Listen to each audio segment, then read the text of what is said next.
తర్వాత మేము డిమాండ్ చేస్తా ఉన్నాం, వెంటనే ఎన్యూమరేషన్ మీరు స్టార్ట్ చేయాలి.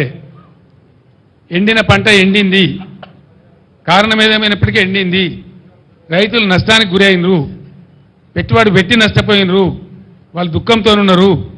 వాళ్ళు దుఃఖంతో ఉన్నప్పుడు వాళ్ళ కన్ననీళ్లు తుడవడం ప్రభుత్వ బాధ్యత. It's the responsibility of the government. It is more than A natural calamity, it's a man made calamity, government made calamity. కాబట్టి మీరు తప్పకుండా 25,000 ఎండిన ప్రతి ఎకరానికి రైతులకు నష్టపరిహారం ఇచ్చి తీరాలి. అప్పటిదాకా మిమ్మల్ని వెంటాడతాం, వేటాడతాం. రేపు మా పార్టీ నిరసన దీక్షలు కూడా ఉన్నాయి. తర్వాత ఖచ్చితంగా 500 రూపాయలు ప్రతి పంటకు బోనస్ ఇవ్వాలి. రాష్ట్రంలో పండిన ప్రతి పంట కొనాలి. మేము జొన్నలు కొనం, అవి కొనమంటే పంట కలవదు బిడ్డ. మీరు అన్నిటికీ బోనస్లు ప్రకటించండి, ఇక మొత్తం కొంటామని కాదు. అవి గోల్మాల్ చేసే కదా మీరు ఓట్లు తీసుకున్నారు. అందుకే మీరు ఓట్లు తీసుకున్నారు కాబట్టి మీరు లత్కోర్ వాగ్దానాలు చేసి మీ ఇష్టం వచ్చిన మీ నోరు ఎంత వస్తుందంత చెప్పి చేశారు. కాబట్టి వెంటనే బ్యాంకులతో మీటింగ్ పెట్టాలి, రుణమాఫీ మీద స్పష్టత ఇచ్చి మీరు కిస్తీలు కడతారా, సత్తారా, బతుకుతారా, ఏం చేస్తారో రైతులకు బ్యాంకుల నుంచి ఇబ్బందులు రాకుండా చూడాలి. ఒకటి. రెండవది 500 బోనస్ ఇవ్వాలి. ఇవ్వకపోతే పులుల్లాగా మీ గొంతు కరిసి చంపుతాం, జాగ్రత్త అని మనం చేస్తా ఉన్నాం. వదిలిపెట్టాం.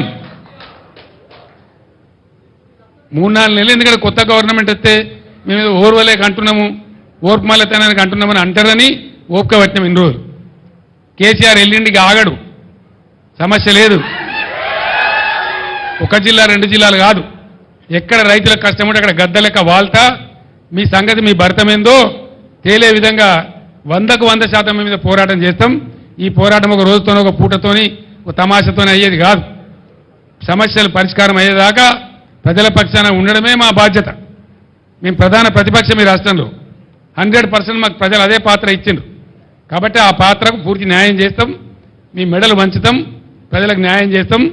మీరే రెఫరెండం అని చెప్పిండ్రు. ఆ ప్రకారం చేనేత కార్మికులకు ఏం సమాధానం చెప్తారో చెప్పండి.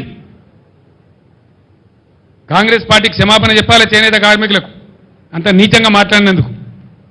వాళ్ళకి ఆర్డర్లు ఇవ్వాలి వెంటనే, తర్వాత పాత బకాయిలు చెల్లించాలి వెంటనే, లేకపోతే ఊరుకోం, లీగల్ బ్యాటిల్ కూడా పోతాం. ఈ విధంగా చేస్తామని చెప్పి తెలియజేస్తూ ఈరోజు నా యాత్రలో పాల్గొనే ఎండ ఉన్నా నా యాత్రలో పాల్గొన్నటువంటి నాయకులకు, కార్యకర్తలకు, అదేవిధంగా వచ్చి వాళ్ళ సమస్యలు చెప్పిన రైతులకు కూడా కృతజ్ఞతలు తెలియజేస్తూ థ్యాంక్ యూ సో మచ్ అండి. ఈరోజు నో పాలిటిక్స్.